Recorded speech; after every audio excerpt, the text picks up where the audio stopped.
chers investisseurs, j'espère que ça va de votre côté. On va aller droit au but sur le Bitcoin face au dollar parce qu'on a beaucoup de choses à se dire. Il faut être clair que vous avez tous assisté à la boucherie, hein.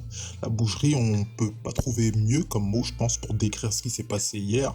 Effectivement, on a vu tout simplement le marché crypto qui a laissé place à la volatilité, qui a bel et bien repris ses droits. Effectivement, il faut pas oublier dans quel marché on est. C'est pas forcément celui des actions ou encore celui des indices. Non, c'est celui des cryptos. Et qui dit crypto dit également volatilité. Ça tombe bien parce que souvent on a des piqûres de rappel, on a tendance à l'oublier. Donc clairement ce qui s'est passé hier, ça doit pas surprendre. Effectivement, il y a pas mal de personnes qui ont paniqué, qui ont fait signe et même preuve de panique. Donc dans la précipitation, ils se sont fait liquider. Donc effectivement, ça peut surprendre, surtout lorsqu'on ne prend pas ses dispositions. Encore une fois de plus, le money management en trading, c'est une des règles d'or. Donc lorsque vous avez ce type de mouvement, soit vous y êtes préparé en amont, soit effectivement vous faites surprendre et par la même occasion liquider.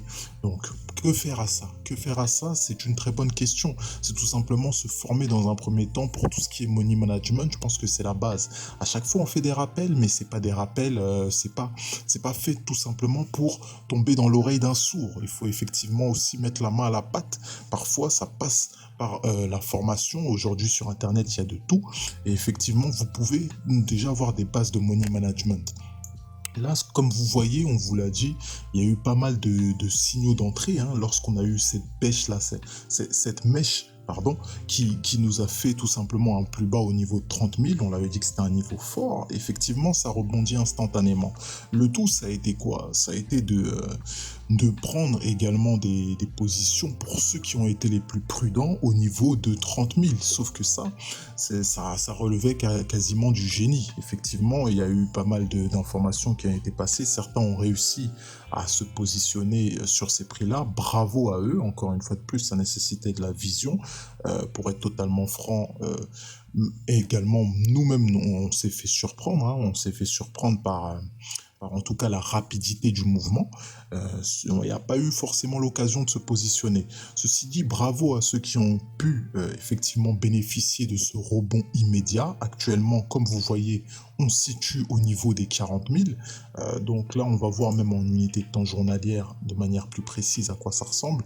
Effectivement, le chandelier en question, là, comme signe, ça n'a pas forcément de signification. Il faut voir que le plus important, ça a été de voir qu'on a rebondi immédiatement sur le niveau des 30 000. On va d'ailleurs mettre nos repères. On avait un niveau fort au niveau de 30 000, ça n'a pas tenu forcément. Là, actuellement, on est dans une hausse progressive au niveau des 40 000. Donc, le niveau a été attiré immédiatement par les 40 000. Il y a eu vraiment une volonté des institutionnels d'aspirer l'ensemble de la liquidité qui se situait en dessous de 40 000. Et ça, on a pu le voir assez visiblement. Et bon, c'est vrai que c'était vraiment un plan machiavélique de la part de ces institutionnels parce que beaucoup de personnes étaient positionnées à ce niveau-là. Encore une fois de plus, ceux qui ont eu la possibilité, l'intelligence de mettre leur stop bien plus bas savent ils sont en sécurité, en tout cas pour l'instant. Il faut savoir que beaucoup de personnes même qui sont dans les cryptos depuis pas mal de temps ont pu se positionner bien bas et n'ont pas forcément les problèmes que certaines personnes ont actuellement. Donc, que faire maintenant? Eh ben, c'est une très bonne question. La seule chose là qu'on va pouvoir conseiller, c'est de patienter avec la possibilité de revoir en tout cas de belles couleurs. Effectivement, en unité de temps 4 heures, on n'a pas forcément de signaux clairs et évidents. C'est vrai qu'on a des cassures de Tenkan, on s'apprête à avoir des cassures là de Kijun qui serait possiblement un point d'entrée assez important. Ceci dit, rien n'est exclu avec la dynamique qu'on a eue, rien n'est exclu qu'on consolide encore pour pas mal de temps. Et également encore, il est possible que ça aille un peu plus bas, rejoindre en tout cas ce vide, parce que le marché a horreur du vide, ça il faut le garder dans un coin de votre tête. Le marché a horreur du vide et ce vide-là qu'il y a, il n'est pas exclu qu'on consolide un peu pour la suite pendant pas mal de temps. Donc on va garder ces idées-là en tête, c'est des scénarios qui sont possibles. Encore une fois de plus, avec la nervosité qu'il y a actuellement sur ce marché-là, la prudence est également de mise, hein. Il faut pas se mentir. On va vite fait aller en 1 heure et après faire un tour sur l'Ethereum pour voir un petit peu, parce que l'Ethereum a fait également des mouvements bien plus prononcés. On constate actuellement une formation d'une sorte de double bottom là, peut-être également un bon signal d'achat. Mais encore une fois de plus, il faut voir que avec ce qui s'est passé là, on va voir en unité de temps journalière, vous apercevrez assez rapidement que le fait qu'on aille aussi bas, c'est pour chasser un maximum de particuliers. Encore une fois de plus, les grandes banques savent ce qu'elles font et peut-être par la suite aller pousser le prix bien plus haut, hein, si vous voyez ce que je veux dire. Donc là, actuellement, vous pouvez apercevoir en unité de temps 1 heure que effectivement on assiste également à la formation d'une sorte de double bottom là. Encore une fois, c'est pas acté, hein. Si on revient vers ces niveaux-là, qu'on casse les 2900 par extension, les 3000, vous savez qu'on pourrait revoir forcément de belles couleurs parce que ça engendrait, hein, tout simplement la construction d'une nouvelle dynamique haussière, en tout cas en 1 heure. Pour l'instant, il faut pas oublier qu'en 4 heures, nous sommes baissiers, hein. En 4 heures, nous sommes baissiers à partir du moment où on est en dessous du nuage.